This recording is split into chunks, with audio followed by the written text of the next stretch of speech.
Hi hello ನಮಸ್ತೆ, ನಾನು ರಾವ್ ಜೋಷ್ಟೇ. ನೀವು ನೋಡ್ತಿದ್ದೀರಾ centre point Kannada YouTube channel. Bigg Boss ಫೈನಲ್ಗೆ ಇನ್ನೇನು 2 ದಿನ ಬಾಕಿ ಇದೆ. ನಾಳೆ ಒಂದಿನ, ನಾಡಿದ್ದು 6 ಗಂಟೆಯಿಂದ ಗ್ರ್ಯಾಂಡಾಗಿ ಬಿಗ್ ಬಾಸ್ ಫೈನಲ್ ಕಾರ್ಯಕ್ರಮ ಟಿ ವಿಯಲ್ಲಿ ಪ್ರಸಾರ ಆಗುತ್ತೆ. ಅದಕ್ಕೂ ಮೊದಲು ಏನು ಟಾಸ್ಕ್ ಇಲ್ಲ, ಏನೂ ಇಲ್ಲ ಬಿಗ್ ಬಾಸ್ ಮನೆಯಲ್ಲಿ. ಕೆಲವೊಂದು ಪ್ರೋಮೋನ ಬಿಡುಗಡೆ ಮಾಡ್ತೀವಿ ಮತ್ತು ಮನೆಯಲ್ಲಿ ಇರುವಂಥವ್ರು ಎಲ್ಲರೂ ಕೂಡ ಕೂಲ್ ಆಗಿದ್ದಾರೆ. ಎಲ್ಲರೂ ಕೂಡ ಓಟಿಗಾಗಿ ಕಾಯ್ತಾ ಇದ್ದಾರೆ, ಓಟು ಹಾಕಿಸ್ತಾ ಇದ್ದಾರೆ ಮನೆಯಿಂದ ಹೊರಗಿದ್ದವರು. ಇದರ ನಡುವೆ ಈಗ ಬಿಗ್ ಬಾಸ್ ತಂಡ ಒಂದು ಪ್ರೋಮೋನ ಅಪ್ಡೇಟ್ ಮಾಡಿದೆ. ನಿಜಕ್ಕೂ ಇದು ನೋವಿನ ಕತೆ. ಆ ಪ್ರೋಮೋವನ್ನು ಕೂಡ ನಮ್ಮ ಹತ್ರ ವಿಶ್ಲೇಷಣೆ ಮಾಡಲಿಕ್ಕಲ್ಲ, ಆ ಲೆವೆಲಿಗೆ ನೋವಿನ ಕತೆ ಇದೆ. ಯಾರು ಕೂಡ ಗ್ರ್ಯಾಂಡ್ ಆಗಿದ್ದಂಥವ್ರು, ಶ್ರೀಮಂತರು ಅಂಥವ್ರೇನು ಬಂದಿರಲಿಲ್ಲ. ಎಲ್ಲರೂ ಕೂಡ ಕಡು ಬಡವರು, ಕೆಲವೊಬ್ಬರು ಸ್ಥಿತಿವಂತರು ಇದ್ದರೂ ಕೂಡ ಎಲ್ಲರಿಗೂ ಕೂಡ ಒಂದು ನೋವಿನ ಕತೆ ಇದೆ. ಹಾಗಾಗಿ ಮೊದಲು ಆ ಪ್ರೋಮೋನ ನೋಡ್ಕೊಂಡು ಬರೋಣ. ಅದಾದ ನಂತರ ಆ ಪ್ರೋಮೋದ ಬಗ್ಗೆ ನೋವಿನ ಕತೆ, ಅದರಲ್ಲೂ ಗಿಲ್ಲಿಯವರ ಒಂದು ಮಾತು ಕೇಳಿಬಿಟ್ರೆ ಹೊಟ್ಟೆ ಉರಿದು ಹೋಗ್ಬಿಡುತ್ತೆ. ಇಷ್ಟಕ್ಕಾಗಿ ನಾವು ಬದುಕಬೇಕೆನ್ನುವಂಥ ಒಂದು ಮನಸ್ಥಿತಿ ಬಂದುಬಿಡುತ್ತೆ ಮತ್ತು ಎಲ್ಲರ ಆತ್ಮಸ್ಥೈರ್ಯವನ್ನು ಕೂಗಿಸುತ್ತೆ. ಮತ್ತು ಅಂಥ ನೋವಿನಲ್ಲೂ ಕೂಡ ಜೀವನ ಸಾಗಿಸಿದಂಥ ಒಬ್ಬ ಸ್ಟೋರಿ ಅಥವಾ ಅವನ ನೋವಿನ ಕಥೆಯನ್ನು ಕೇಳಿಕೊಂಡು ಅನೇಕರಿಗೆ ಸ್ಫೂರ್ತಿಯಾಗುವಂಥ ಒಂದು ಅಂಶ ಕೂಡ ಇದೆ. ಹಾಗಾಗಿ ಮೊದಲು ಪ್ರೋಮೋ ನೋಡ್ಕೊಂಡು ಬರೋಣ. ಅದಾದ ನಂತರ ನಾವು ಸವಿಸ್ತರವಾಗಿ ಪ್ರೋಮೋದಲ್ಲಿರುವಂಥ ಪ್ರತಿಯೊಬ್ಬರ ಒಂದು ನೋವಿನ ಕಥೆಯನ್ನು ನೋಡೋಣ ಬನ್ನಿ. ನನ್ನ ಲೈಫಲ್ಲಿ ನಗಲ್ ಮಾಡಿದ್ದು ಮಲಗು ಜಾಗ ಊಟಕ್ಕೋಸ್ಕರ ಒದ್ದಾಡಿದ್ದು. ಬೀದಿಗೂ ಒಬ್ಬೊಬ್ರು ಹೀರೋ ಇರ್ತಾರೆ, ಇದೆಲ್ಲ ಆಗದೆ ಇರೋ ಕೆಲಸ. ಹಾಲ್ ತಗೊಂಬರೋದಕ್ ದುಡ್ಡು ಇರ್ತಾ ಇರ್ಲಿಲ್ಲ, ಅಕ್ಕಿ ಕೂಡ ಕ್ಯಾಲ್ಕುಲೇಟ್ ಮಾಡಿ. ಒಂದು ಹಳೆಯ ಗಾಯ. ನನ್ನ ಮಗಳು ನನಗೆ ಗಾಡ್ ಗಿಫ್ಟ್ ಅಂತ ಹೇಳ್ತಾ ಇದ್ರು ನಮ್ ತಂದೆ. ದುಡ್ಡು ಕದಿದು ಚಿನ್ನ ಕದಿದ್ ನೋಡಿದ್ರೆ ಅನ್ನ ಕದ್ಕದ್ ತಿಂದಿರೋದು ಆ ಟೈಮ್. ನೋಡಿದ್ರೆ ವೀಕ್ಷಕರೇ, ಪ್ರತಿಯೊಬ್ಬ ಸ್ಪರ್ಧಿನ ನೋವಿನ ಕತೆ ಇದೆಯಲ್ಲ, ಅದು ಕರುಣಾಜನಕವಾಗಿದೆ. ಅಶ್ವಿನಿ ಅವರು ಸ್ಥಿತಿವಂತರು ಅಂತ ಹೇಳ್ತಾರೆ, ಆದರೂ ಕೂಡ ಅವರಿಗೊಂದು ನೋವಿನ ಕತೆ ಇದೆ. ಅವರು ಹೇಳಿದಂಥ ಮಾತು ಇವತ್ತು ಟೆಲಿಕಾಸ್ಟ್ ಆಗುತ್ತಲ್ಲ, ಆ ಎಪಿಸೋಡನ್ನು ನೋಡಲೇಬೇಕು. ಜೊತೆಗೆ ಯಾರೆಲ್ಲ ವೋಟ್ ಮಾಡಿಲ್ಲಲ್ಲ, ನೀವು ಕೂಡ ನಿಮ್ಮ ನೆಚ್ಚಿನ ಸ್ಪರ್ಧೆಗೆ ವೋಟ್ ಮಾಡೋ ಮುಖಾಂತರ ಯಾರು ಚೆನ್ನಾಗಿ ಆಡಿದ್ದಾರೆ ಅನ್ನುವಂಥ ನಿಮಗೆ ಅನಿಸಿದರೆ ಅವರಿಗೆ ವೋಟ್ ಮಾಡಿ. ಜೊತೆಗೆ ಇವತ್ತಿನ ಎಪಿಸೋಡ್ ನೋಡಲಿಕ್ಕೆ ಮರಿಬೇಡಿ. ಜೊತೆಗೆ ತಮಗೆ ಏನಾದರೂ ಕಾಮೆಂಟ್ಸ್ ಇದ್ದರೆ ಅದನ್ನು ಕೂಡ ನಮ್ಮ ಯೂಟ್ಯೂಬ್ ಚಾನಲಲ್ಲಿ ಕಾಮೆಂಟ್ ಮುಖಾಂತರ ಕಾಮೆಂಟ್ ತಿಳಿಸ್ಬೋದು. ಇನ್ನು ಆ ಪ್ರೋಮೋದ ವಿಷಯಕ್ಕೆ ಬಂದಾಗ, ಪ್ರೋಮೋ ತುಂಬ ಚೆನ್ನಾಗಿದೆ. No regrets, no comments, no negative narrations, ಅಷ್ಟು ತುಂಬ ಚೆನ್ನಾಗಿದೆ. ಬಿಗ್ ಬಾಸ್ ಒಂದು ಅವಕಾಶವನ್ನು ಕೊಟ್ಟಿತ್ತು. ನೀವು ಬಿಗ್ ಬಾಸ್ ಮನೆ ಒಳಗಡೆ ಕೊನೆ ದಿನಗಳನ್ನ ಇರ್ತೀರಿ. ಜೊತೆಗೆ ನಿಮಗೆ ಮುಂದೆ ಹೋದಾಗ ಒಳ್ಳೆಯದಾಗತ್ತೆ. ಒಳ್ಳೇದು ಹೋದಾಗ ನೀವು ದೊಡ್ಡ ಸ್ಟಾರ್ ಆಗ್ಬೋದು. ಇಲ್ಲೇ ತನಕ ಇದ್ದದ್ದೇ ಬೇರೆ, ಇನ್ನು ಮುಂದೆ ಲೆಕ್ಕಾಚಾರ ಬೇರೆ ಅನ್ನುವಂಥ ಒಂದು ಅವಕಾಶ ಸಿಗುತ್ತೆ. ಅಷ್ಟು ದೊಡ್ಡ ಹೆಸರು ಬರುತ್ತೆ. ಹಾಗಾದಾಗ ನಿಮ್ಮ ಹಳೆಯ ನೋವಿನ ಕಥೆಯನ್ನು ಹೇಳ್ಕೊಳ್ಳಿ ಅನ್ನುವಂಥ ಒಂದು ಅವಕಾಶವನ್ನು ನೀಡಿತ್ತು. ಜನರಿಗೆ ಅರ್ಥ ಆಗಲಿ ಅನ್ನುವಂಥ ಕಾರಣಕ್ಕಾಗಿ, ಜನರಿಗೆ ರೀಚ್ ಆಗಲಿ ಅನ್ನುವಂಥ ಕಾರಣಕ್ಕಾಗಿ. ಅದು ಕೂಡ ಓಟ್ ಹಾಕಿ ಕನ್ವರ್ಟ್ ಆಗುವಂಥ ಎಲ್ಲ ಚಾನ್ಸಸ್ ಕೂಡ ಇದೆ. ಯಾಕಂದರೆ ಈ ಗಿಲ್ಲಿಯವರ ಮಾತನ್ನು ಕೇಳಿದಂಥವ್ರು ಕಣ್ಣು ಮುಚ್ಚಿ ಓಟ್ ಹಾಕೋದ್ರಲ್ಲಿ ಯಾವುದೇ ಸಂದೇಹವಲ್ಲ. ಈಗಾಗಲೇ ಅವರಿಗೆ 3.5-4 ಕೋಟಿ ಓಟ್ ಬಂದಿದೆ ಅನ್ನುವಂಥ ಪೋಲಿಂಗ್ಸ್ ಕೂಡ ಇತ್ತು. ಈ ವಾಕ್ಯವನ್ನು, ಈ ಪ್ರೋಮೋವನ್ನು ಕೇಳ್ಕೊಂಡವ್ರು ಮಾತ್ರ ಆ ಗಿಲ್ಲಿಯನ್ನು ಸುಮ್ಮನೆ ಬಿಡಲ್ಲ, ಕೋಟಿ ಲೆಕ್ಕದಲ್ಲಿ ಮತ್ತೆ ಓಟ್ ಹಾಕ್ತಾರೆ ಅನ್ನುವಂಥ ಅನಿಸಿಕೆ ನನಗೂ ಕೂಡ ಅನಿಸ್ತಾ ಇದೆ. ಯಾಕಂದರೆ ಆ ಪ್ರೋಮೋ ಆಗಿದೆ. ಗಿಲ್ಲಿಯವರಿಗೆ ಅವಕಾಶ ಕೊಟ್ಟಾಗ ಗಿಲ್ಲಿಯವರು ಹೇಳ್ತಾರೆ, ಎಲ್ಲರೂ ಕೂಡ ನಾನು ಜಾಗಕ್ಕೋಸ್ಕರ, ಊಟಕ್ಕೋಸ್ಕರ ತುಂಬಾ ಕಷ್ಟಪಟ್ಟೆ, ಮಲಗು ಜಾಗ ಇರಲಿಲ್ಲ, ಊಟ ಇರಲಿಲ್ಲ ಎನ್ನುವ ಮಾತನ್ನು ಹೇಳ್ತಾ ಒಂದು ಎಕ್ಸಾಂಪಲ್ ಕೊಡ್ತಾರೆ. ಯಾವ ಲೆವೆಲಿಗೆ ನನ್ನ ಕಷ್ಟ ಇತ್ತಂದರೆ, ಅದು ಆ ಎಪಿಸೋಡ್ ಮುಗಿದ ನಂತರ ಕಂಪ್ಲೀಟಾಗಿ ಅದರ ಅರ್ಥ ಆಗುತ್ತೆ ನಮಗೆ. ಆದರೆ ಕೆಲವೊಂದು ವರ್ಡ್ಸ್ಗಳನ್ನ ಮಾತ್ರ ಬಿಟ್ಟಿದ್ದು. ಅದನ್ನು ವಿಶ್ಲೇಷಣೆ ಮಾಡೋದಾದರೆ, ಅವರು ಊರಿಂದ ದಡದ್ಪುರದಿಂದ ಬೆಂಗಳೂರಿಗೆ ಬಂದಿರ್ತಾರೆ. ಅಸಿಸ್ಟೆಂಟ್ ಡೈರೆಕ್ಟರ್ ಆಗಬೇಕು ಅಥವಾ ಡೈರೆಕ್ಟರ್ ಆಗಬೇಕು ಅನ್ನೋ ಕಾರಣಕ್ಕಾಗಿ ಅದಾದಂಥ ಲೈಟ್ಸ್ ಮೆನು ಬೇರೆ ಕೆಲಸ ಮಾಡ್ತಾರೆ. ಆದರೆ ಆ ಪೇಮೆಂಟ್ ಸರಿಯಾಗಲ್ಲ. ಚಿಕ್ಕ ಪುಟ್ಟ ಸಿನಿಮಾಗಳಿಗೆ ಕೆಲಸ ಮಾಡ್ತಾರೆ. ದೊಡ್ಡ ಸಿನಿಮಾ, ದೊಡ್ಡ ಬ್ಯಾನರ್ ಆದರೆ ಅವ್ರಿಗೆ ಒಂದು ಲೆಕ್ಕದಲ್ಲಿ ಹಣ ಕೊಡ್ತಾರೆ. ಒಂದೇ ವಾರ ಕೆಲಸ ಮಾಡಿದ್ರು ಕೂಡ 1 ವಾರದ ಅಷ್ಟು ಹಣ ಕೊಡ್ತಾರೆ. ಚಿಕ್ಕ ಪುಟ್ಟ ಸಿನಿಮಾ ಅಂದ ಕೂಡಲೇ ಅವರಿಗೂ ಸಿನಿಮಾ ನಿರ್ಮಾಪಕರು ಕೂಡ ಏನು ವ್ಯವಸ್ಥೆ ಮಾಡಿಕೊಂಡು ಅಲ್ಲಿ ಸರಿದೂಗಿಸ್ಕೊಂಡು ಆ ಊಟ ಸಮಯ ಊಟ ಹಾಕ್ತಾರೆ. ಜೊತೆಗೆ ಕೆಲವೊಂದು ಸಲ ಊಟದ ಹಾಕಲ್ಲ, ಹಣ ಎಲ್ಲ ಖರ್ಚಾಗುತ್ತೆ. ಮತ್ತು ಅಲ್ಲಿ ಕೆಲಸ ಮಾಡ್ತಿರುವಂಥ ಅಂಥ ಸೆಟ್ಗಳಲ್ಲಿ ಕೆಲಸ ಮಾಡಿದಂಥ ಗಿಲ್ಲಿಗೂ ಕೂಡ ತುಂಬ ಕಷ್ಟ ಆಗಿತ್ತು. ಆದರೂ ಕೂಡ ಸಿನಿಮಾ ಬಗೆಗಿನ ಪ್ರೀತಿಯ ಸಲುವಾಗಿ ಸಿನಿಮಾದ ಕೆಲಸ ಮಾಡ್ತಾರೆ. ಆದರೆ ಹೊಟ್ಟೆಗೂ ಗತಿ ಇಲ್ಲ ಅಂತ ಕಾರಣಕ್ಕಾಗಿ ಬೆಂಗಳೂರನ್ನ ಬಿಟ್ಟು ಮತ್ತು ವಾಪಸ್ ಅವರು ಊರಿಗೆ ಹೋಗಿ ಅದಾದ ನಂತರ ಇಲ್ಲಿ ತನಕ ಬಂದಿದ್ದು ಒಂದು ಎಕ್ಸಾಂಪಲ್. ಅದರ ನಡುವೆ ಆದಂಥ ಕಷ್ಟ ಇದೆಯಲ್ಲ, ಅವ್ರು ಹೇಳ್ತಾರೆ, ನಾನು ಜಾಗಕ್ಕಾಗಿ, ಮಲಗೋಕ್ಕಾಗಿ ಮತ್ತು ಊಟಕ್ಕಾಗಿ ತುಂಬ ಕಷ್ಟಪಟ್ಟು. ಯಾವ ಲೆವೆಲಿಗೆ ಕಷ್ಟಪಟ್ಟ ಅಂದರೆ, ಕೆಲವೊಬ್ರು ದುಡ್ಡು ಕದೀತಾರೆ, ಕೆಲವೊಬ್ರು ಚಿನ್ನ ಕದೀತಾರೆ. ಆದರೆ ನಾನು ಹಸುವಿನ ತಾಳಿಕೊಳ್ಳಲಾರದೆ ಅನ್ನನೇ ಕದಿಬೇಕಾಯ್ತು. ಅನ್ನ ಬೇರೆಯವ್ರಿಗೆ ಬಡಿಸಿ ಊಟ ನಾನು ತಿಂದ್ಕೊಬಿಟ್ಟೆ, ಅಷ್ಟು ಹಸುವಾಗಿತ್ತು ಎನ್ನುವಂಥ ಮಾತನ್ನು ಹೇಳ್ತಾರೆ.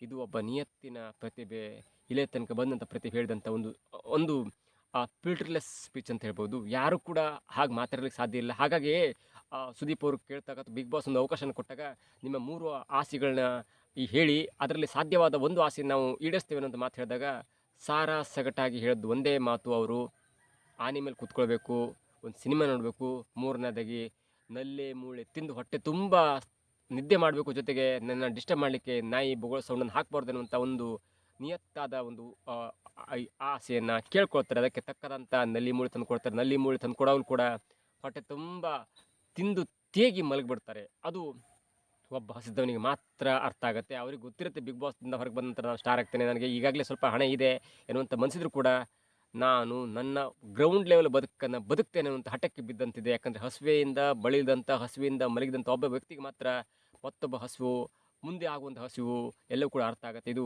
ಕಣ್ಣೀರು ತರಿಸುವಂಥ ಕತೆ. ಆದರೆ ಒಂದು ಮಾತು, ಚಿನ್ನ ಕದ್ದರು, ದುಡ್ಡು ಕಳೀತಾರೆ, ಆದರೆ ನಾನು ಅನ್ನವನ್ನೇ ಕದಿಬೇಕಾಯಿತು ಅನ್ನುವಂಥ ಮಾತು ತುಂಬ ಬೇಸರ ಆಗುತ್ತೆ. ಇನ್ನು ಧನುಷ್ ಅವರ ವಿಚಾರಕ್ಕೆ ಬಂದಾಗ ಧನುಷ್ ಅವರಿಗೆ ಇಂಟ್ರೆಸ್ಟ್ ಇರುತ್ತೆ, ಸಿನಿಮಾದಲ್ಲಿ ಹೋಗಬೇಕು, ಹಾಗೆ ಮಾಡಬೇಕು, ತಾನು ಫಿಟ್ನೆಸ್ ಮಾಡಿಕೊಂಡೆ, 6 ಪ್ಯಾಕ್ ಮಾಡ್ಕೊಂಡು ಎಲ್ಲ ಆಯಿತು. ಆದರೆ ಅಕ್ಕಪಕ್ಕ ಜನ ಹೇಳ್ತಿದ್ರು ಬೀದಿಗೆ ಒಬ್ಬ ಹೀರೋ ಇದ್ದ, ನೀನೇನಪ್ಪ ಹೀರೋ ಆಗ್ತೀಯ ಅನ್ನುವಂಥ ಮಾತನ್ನು ಹೇಳಿದಾಗ ಅದನ್ನೇ ನಾನು ಮನಸ್ಸಿಗೆ ಇಟ್ಕೊಂಡು ತುಂಬ ಕೊರಗದೆ. ಅದಾದ ನಂತರ ಸಾಧನೆ ಮಾಡಿ ಹಠ ತೊಟ್ಟು ನಾನು ಈಗ ಇಲ್ಲಿಯ ತನಕ ಬಂದಿದ್ದೇನೆ.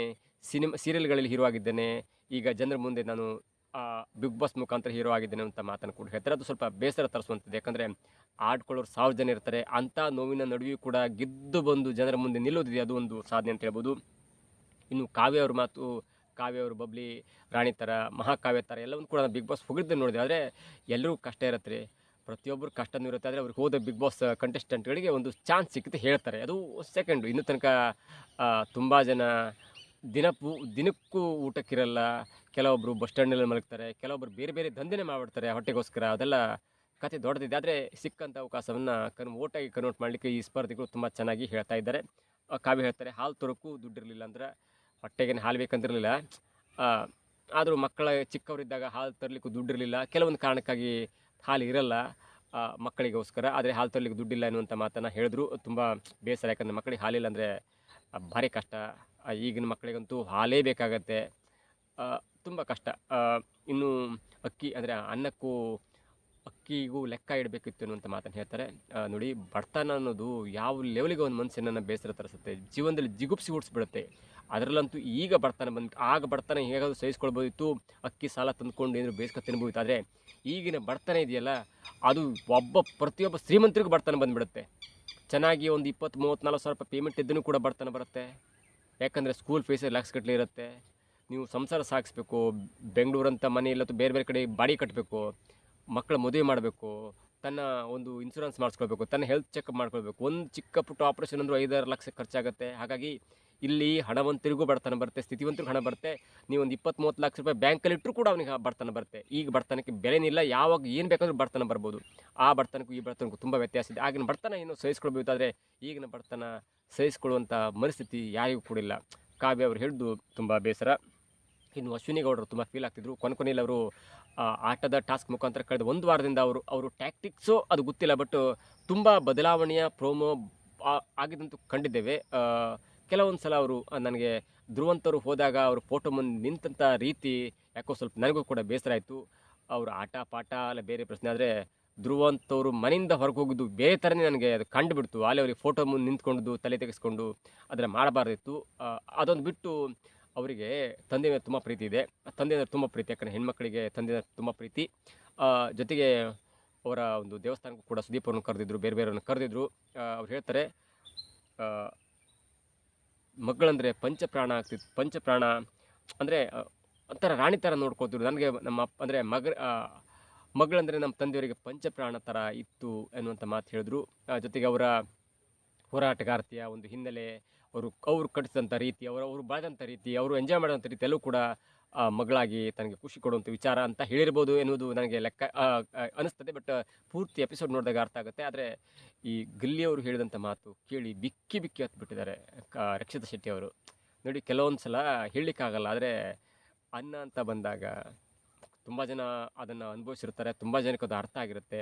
ನೀವು ಎಲ್ಲಿಂದ ಒಂದು ಜಾಗಕ್ಕೆ ಬಸ್ ಟಿಕೆಟು ಅಥವಾ ಬೇರೆ ಬೇರೆದಕ್ಕಿಂತ ನೀವು ಊಟಕ್ಕೂ ಗತಿ ಇಲ್ಲ. ಏನು ಅನ್ನ ಸಾಂಬಾರಿಗೆ ಬೇಡ, ಅನ್ನ ಅಂದರೆ ಗಂಜಿಗೆ ಊಟಕ್ಕೂ ಆಗ್ತಿರಲಿಲ್ಲ. ಅನ್ನ ಬೇಯಿಸಿದ ಅನ್ನ ಅಟ್ಲೀಸ್ಟ್ ಉಪ್ಪಾಕೊಂಡು ತಿನ್ನುವಂಥ ಅದಕ್ಕೂ ಅನ್ನನೇ ಇರಲಿಲ್ಲ ಅಂದ್ಬಿಟ್ರೆ ತುಂಬ ಬೇಸರ ಆಗುತ್ತೆ. ತುಂಬ ಜನಕ್ಕೆ ನಿಮಗೂ ಕೂಡ ಎಕ್ಸ್ಪೀರಿಯನ್ಸ್ ಆಗಿರುತ್ತೆ. ಅಂಥ ಎಕ್ಸ್ಪೀರಿಯನ್ಸ್ ಅದು ದಯವಿಟ್ಟು ನಮ್ಮ ಕಾಮೆಂಟ್ ಬಾಕ್ಸಲ್ಲಿ ನಿಮ್ಮ ಹಸುವಿನ ಎಕ್ಸಾಂಪಲ್ ಉದಾಹರಣೆಯನ್ನು ತಿಳಿಸ್ಬೋದು. ಸಾಧ್ಯವಾದರೆ ನನಗೂ ಕೂಡ ಅದನ್ನು ಟಚ್ ಆಯ್ತು ಅಂದರೆ ನಾನು ಕೂಡ ನಿಮ್ಮನ್ನು ಸಂದರ್ಶನ ಮಾಡುವಂಥ ಪ್ರಯತ್ನ ಮಾಡ್ತೇನೆ. ಹಸುವಿನಿಂದ ನಿಮಗೇನಾದರೂ ಇಂಥ ಅನುಭವ ಆಗಿದ್ದರೆ ನನಗೂ ಕೂಡ ನನ್ನ ಕಾಮೆಂಟ್ ಮುಖಾಂತರ ನಿಮ್ಮ ಫೋನ್ ನಂಬರ್ ತಿಳಿಸಿ ಮೆಸೇಜ್ ಹಾಕಿ ನಾನು ಕೂಡ ನಿಮ್ಮನ್ನು ಪ್ರಯತ್ನ ಪಡ್ತೇನೆ. ಯಾಕಂದರೆ ಒಬ್ಬ ಗಿಲ್ಲಿ ಹಸುವಲ್ಲ, ಒಬ್ಬ ಅಶ್ವಿನಿ ಹಸುವಲ್ಲ, ಒಬ್ಬ ಕಾವ್ಯಳ ಹಸುವಲ್ಲ, ಒಬ್ಬ ಬೇರೆ ಬೇರೆ ವ್ಯಕ್ತಿ ಹಸುವಲ್ಲ. ಆದರೆ ಊಟಕ್ಕೂ ಗತಿ ಇಲ್ಲದಂಥ ಅನೇಕರಿದ್ದಾರೆ. ಈಗಲೂ ಕೂಡ ಬಳಲ್ತಿದ್ದಾರೆ. ಒಬ್ಬೊಬ್ಬರು ಆಶ್ರಮಕ್ಕೆ ಬಿಟ್ಟು ಬರ್ತಾರೆ. ಎಲ್ಲದರ ಹಿಂದೆ ಒಂದು ನೋವಿನ ಕತ್ತಿರುತ್ತೆ. ನಿಮಗೇನಾದರೂ ಅನಿಸಿದರೆ ನೀವು ಕೂಡ ನಮ್ಮನ್ನು ಸಂಪರ್ಕ ಮಾಡ್ಬೋದು. ನಾವು ನಿಮ್ಮ ಹಸುವನ್ನು, ನೀವು ಬೆಳೆದು ಬಂದ ದಾರಿಯನ್ನು, ನೀವು ಅದರಿಂದ ಪಡೆದುಕೊಂಡ ಸ್ಫೂರ್ತಿಯನ್ನು ಜನರಿಗೆ ಉಪಯೋಗ ಆಗುವಂಥ ರೀತಿಯಲ್ಲಿ ನಾವು ಕೂಡ ತೋರಿಸ್ತೇವೆ. ಹಾಗಾದರೆ ನಮ್ಮನ್ನು ಕೂಡ ನೀವು ಕಾಂಟ್ಯಾಕ್ಟ್ ಮಾಡ್ಬೋದು. ಇನ್ನು ಬಿಗ್ ಬಾಸ್ ಇವತ್ತು ರವಿವಾರ ಒಂದು ದಿನ ನಡೆಯುತ್ತೆ. ಅದರ ಹಿಂದೆ ದೊಡ್ಡ ಹಿಸ್ಟ್ರಿ ಇರುತ್ತೆ. ಯಾಕೆ ಒಂದು ದಿನ ಆಯಿತು, ಯಾಕೆ 2 ದಿನ ಆಗಿಲ್ಲ, ಇಷ್ಟು ದೊಡ್ಡ ಶೋಕ್ಕೆ ಒಂದು ದಿನ ಯಾಕೆ ಮೀಸಲಿಟ್ಟರು, ಎಲ್ಲವೂ ಕೂಡ ಕುತೂಹಲಕಾರಿಯಾಗಿದೆ. ಪ್ರೋಮೋ ಅಂತೂ ಸೂಪರ್ವಾಗಿದೆ. ಅದರಲ್ಲೂ ಗಿಲ್ಲಿಯ ಆಡಿದಂಥ ಮಾತು ಕೋಟಿ ಲೆಕ್ಕದಲ್ಲಿ ಮತ ಬಂದರೂ ಅಚ್ಚರಿ ಇಲ್ಲ. ನೋಡಬೇಕು ಇನ್ನು ಮುಂದಿನ ಅಪ್ಡೇಟ್ಸ್ ಏನು ಬರುತ್ತೆ ಅಂತ. ಜೊತೆಗೆ ಪೋಲಿಂಗ್ಸ್ ಬರುತ್ತೆ. ಸುದೀಪ್ ಅವರು ಯಾಕೆ ಬೇಸರ ಆಗಿರ್ಬೋದು ಎಲ್ಲವಕ್ಕೂ ಕೂಡ ನಾನು ಕಾರಣ ಕೊಡ್ತೇನೆ. ಇದಾಗಿತ್ತು ಇವತ್ತಿನ ವಿಶೇಷ. ನೋಡ್ತಾ ಇರಿ centre point Kannada YouTube channel.